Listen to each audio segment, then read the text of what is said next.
इस लेक्चर के अंदर मैं आपको लॉजिक फंक्शंस बताऊंगा जो गूगल शीट्स के अंदर हम यूज करते हैं और बहुत इंपॉर्टेंट होने वाले हैं ये रही जी हमारी शीट। मैं यहाँ पे डेटा एक लिखता हूँ, ठीक है।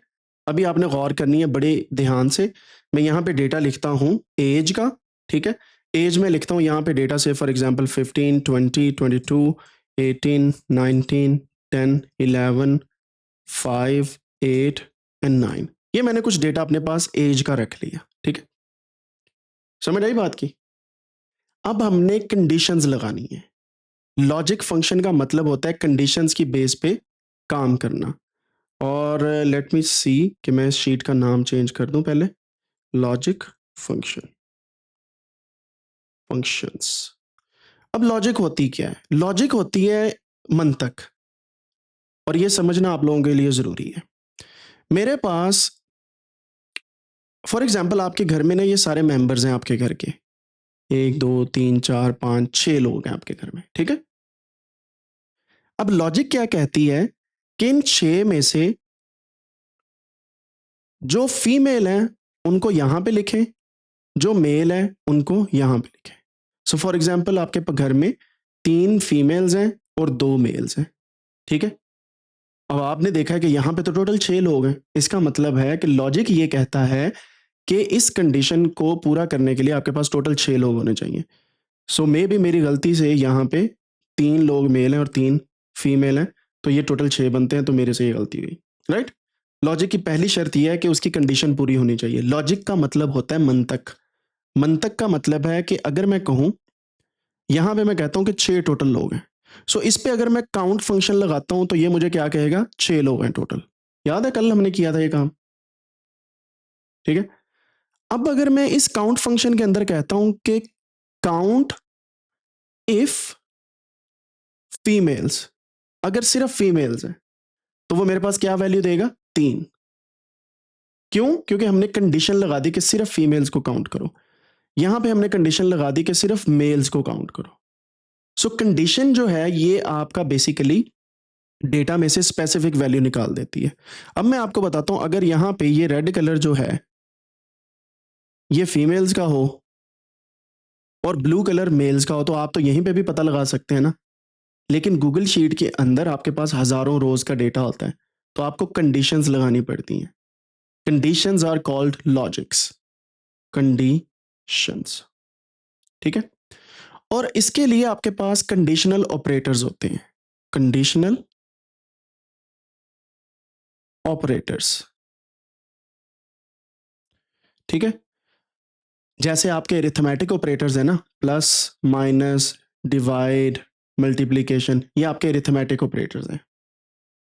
अरिथमेटिक ऑपरेटर्स यानी कि जमा, मनफी, तकसीम और ज़रब, plus minus divide and multiplication, इनको बोला जाता है अरिथमेटिक, अरिथमेटिक ऑपरेटर्स।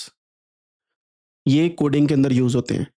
जैसे से फॉर एग्जांपल अगर आपने शीट के अंदर यहाँ पे इक्वल टू लगा के 15 प्लस 14 किया तो ये 29 आंसर दे देगा। दिस इज अरिथमेटिक ऑपरेटर, ठीक है। सो अरिथमेटिक ऑपरेटर्स ये हो गए। अब कंडीशनल ऑपरेटर्स क्या हैं? एक ये वाला साइन होता है कंडीशनल ऑपरेटर, इसको बोला जाता है ग्रेटर देन।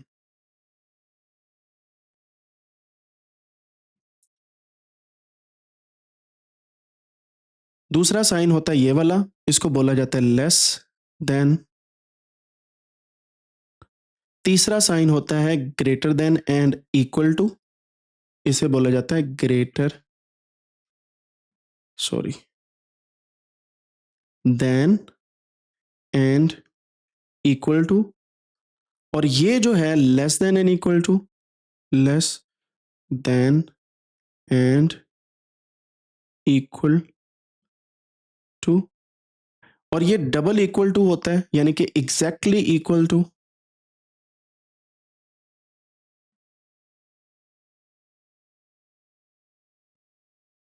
ठीक है। ये इसके अलावा कुछ और भी होते हैं। अब इसको समझने के लिए ना आप सिंपली यहां पे जा सकते हैं कंडीशनल ऑपरेटर्स। ये प्रॉपर एक आपके सामने ना डिफरेंट किस्म के ऑपरेटर्स आते हैं। तो मैं ये आपके सामने ना ये वाली एक डायग्राम जो है इसी से उठाता हूं। कॉपी करता हूँ इसको, तो आपके सामने मल्टीपल किस्म के ऑपरेटर्स यहाँ पे आ जाएंगे। ये जैसे यहाँ पे आए हैं तो मैं इनको थोड़ा सा नीचे ले आता हूँ ताकि चीज़ें क्लियर हो जाएं। ठीक है, और ये ऑपरेटर्स जो हैं ये डिफरेंट किस्म के हैं, मैं अभी आपको बताता हूँ। पहला आपका होता है लॉजिकल नॉट, यानी कि अगर एक्सक्लेमेशन मार्क ये वाला मार्क आ जाए तो इसे बोला जाता है नॉट। मिसाल दूं इसकी, ये देखिएगा, अगर मैं यहां पे लिखूं नॉट इक्वल टू, ये है नॉट इक्वल टू, ठीक है, नॉट का मतलब है नहीं है, बराबर नहीं है, this is not equal to, इसको बोलेंगे नॉट इक्वल टू। इस ऑपरेटर की समझ लगी, लॉजिकल नॉट है ये वाला ऑपरेटर, और ये लैंग्वेजेस में यूज होता है जो हम यूज कर रहे हैं। फिर आपके पास अरिथमेटिक एंड मॉडुलस ऑपरेटर्स होते हैं, जैसे कि मल्टीप्लिकेशन है, डिवाइड है, परसेंट है, जिसको हमने पहले भी देखा है। प्लस माइनस अरिथमेटिक ऑपरेटर्स के अंदर आ जाते हैं। फिर रिलेशनल ऑपरेटर्स जो मैंने अभी आपको दिखाए, greater than, less than, equal to, ये मैंने आपको बता दिया। फिर आपके पास not equal to and equal to मैंने आपको बता दिया। लॉजिकल एंड क्या होता है और लॉजिकल आर क्या होता है। अगर आप इस एक साइन को देखें, ये एंड है, और इस एक साइन को देखें, ये दोनों मिला के लॉजिकल एंड है। इसका मतलब क्या होता है कि एक कंडीशन पूरी करो और दूसरी भी करो, and second one as well. मिसाल के तौर पे मैं कहता हूं फीमेल हो और 15 साल से बड़ी हो, तो ये दोनों कंडीशंस के लिए आपको सेंटर में एंड यूज करना पड़ेगा। आई समझ। और ये है और, यानी कि ये पाइप ऑपरेटर होता है, डबल ऐसे पैरेलल लाइंस लगती हैं इसकी, और ये होता है लॉजिकल और।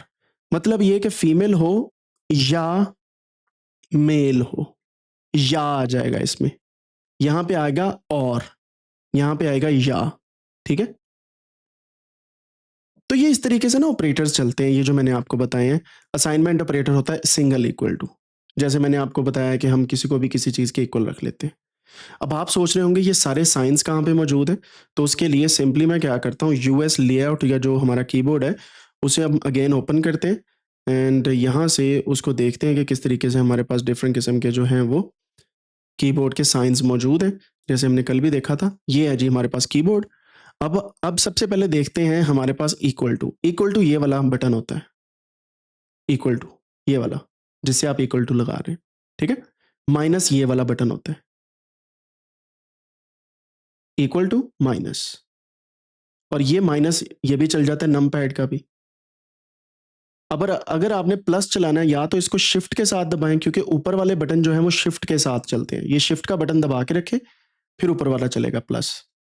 ये है अंडरस्कोर जिसकी मैं बात कर रहा था, माइनस नीचे वाला है, ऊपर वाला अंडरस्कोर है। ठीक है, पैरेंथेसिस ये हैं दोनों, शिफ्ट के साथ चल के चलाती हैं आपकी। ठीक है, एंड देन ये है एंड ऑपरेटर, ये रहा एंड। ठीक है, and then this is percentage, this is dollar sign. फिर आपके पास यहां पे आता है एक्सक्लेमेशन मार्क, शिफ्ट के साथ आप इसे चलाते हैं, नॉट वाला ऑपरेटर। ये है इन्वर्टेड कोमा, समझ आ रही है ना। ये है ग्रेटर देन, ये है less then, greater than, less then. और आप इस तरीके से चीज़ों को समझते हैं। आपके कीबोर्ड लेआउट तकरीबन इसी तरीके से होती है। अगर ना किसी चीज़ की समझ लगे, you can always look into internet. अब इनकी समझ आगे क्या है। अब ग्रेटर देन और इक्वल टू की थोड़ी सी हम साइंस समझते हैं। 15 इज ग्रेटर देन 10, क्या ये ट्रू है या फॉल्स है।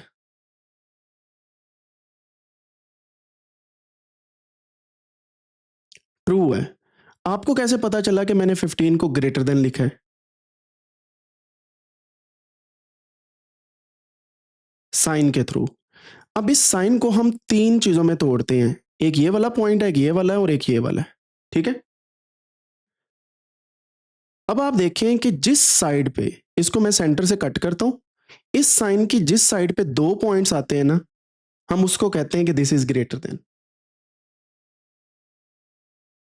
जैसे फॉर एग्जांपल इस साइड पे दो पॉइंट्स आ रहे थे, तो मैं इस वजह से बोला 15 is greater then 10, and this is a true statement.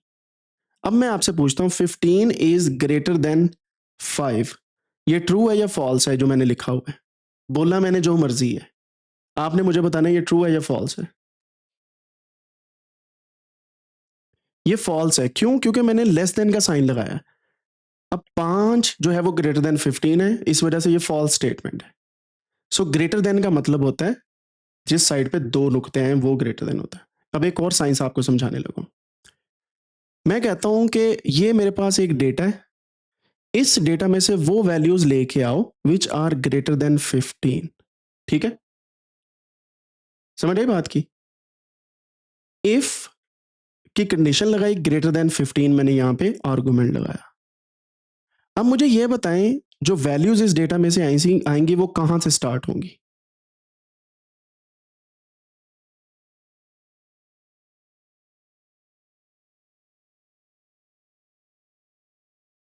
16 से स्टार्ट होंगी, क्योंकि 15 जो है उससे बाद में कहा, हमने कहा है विच आर ग्रेटर देन 15, कि 15 से बड़ी हों, वो 16 से स्टार्ट होंगी। अब इसी साइन को मैं दोबारा से कहता हूं कि ये हमारे पास डेटा है, इसमें से इफ कंडीशन लगाएं, greater than and equal to 15 वाली वैल्यूज निकालें। अब कौन सी वैल्यूज मेरे पास आएंगी? 15 से ऑनवर्ड, 14 नहीं, 15 से ऑनवर्ड। ग्रेटर देन का मतलब है 15 से बड़ी, इक्वल टू का मतलब है ऑल्सो इंक्लूड 15। ठीक है, greater than and equal to, ये जो साइन है this is greater than and ये है इक्वल टू। समझ आई बात की? अगर मैं कहूं less than and equal to 10, तो कौन सी वैल्यूज आएंगी?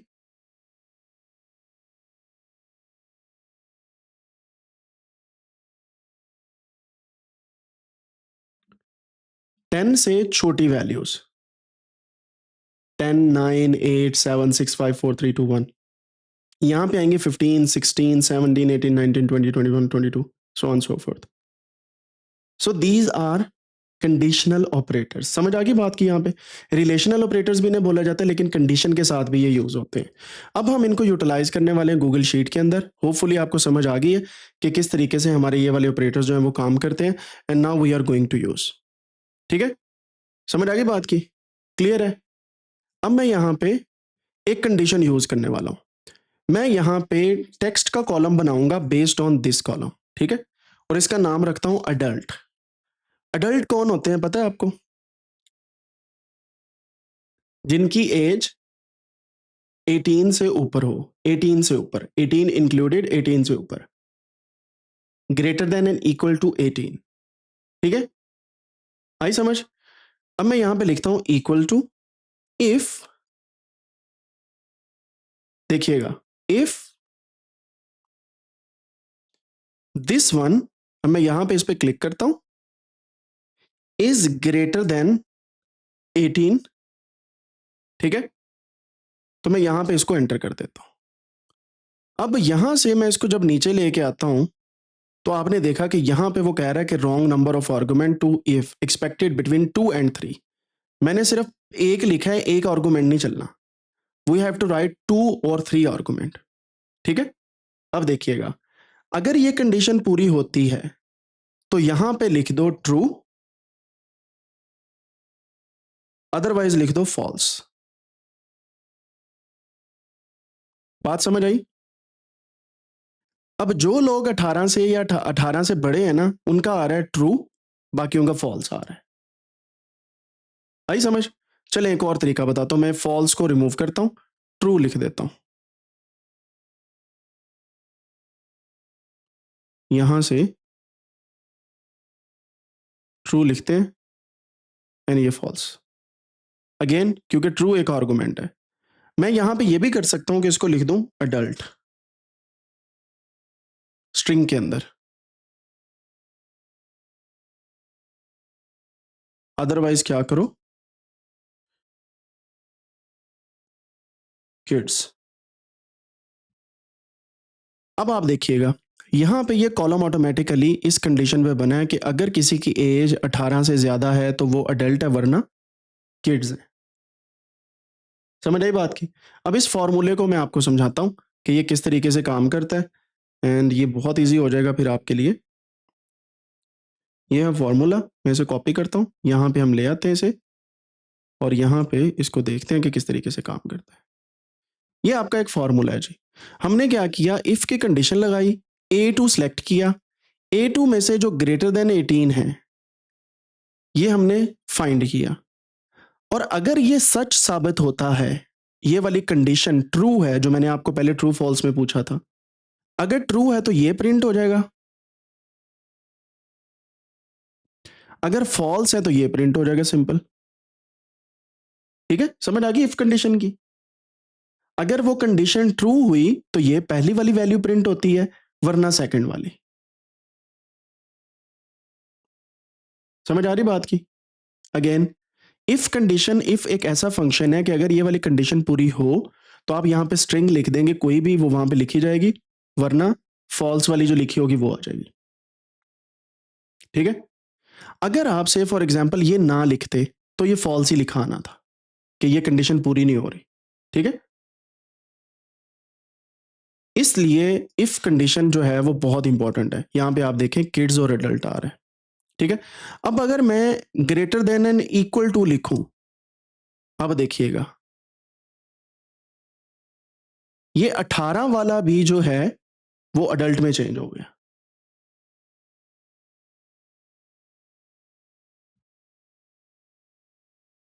ये 18 वाला भी अडल्ट में चेंज हो गया, सिर्फ equal to, greater than and equal to.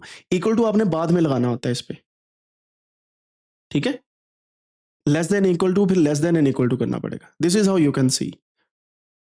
ये आपके पास इस तरीके से लॉजिकल कंडीशन जो है वो काम करती हैं, एंड होपफुली आपको समझ आ गई होगी कि इफ कंडीशंस किस तरीके से हम ऐड करते हैं। ठीक है, सो इसकी वैल्यू कुछ इस तरीके से होती है। राइट,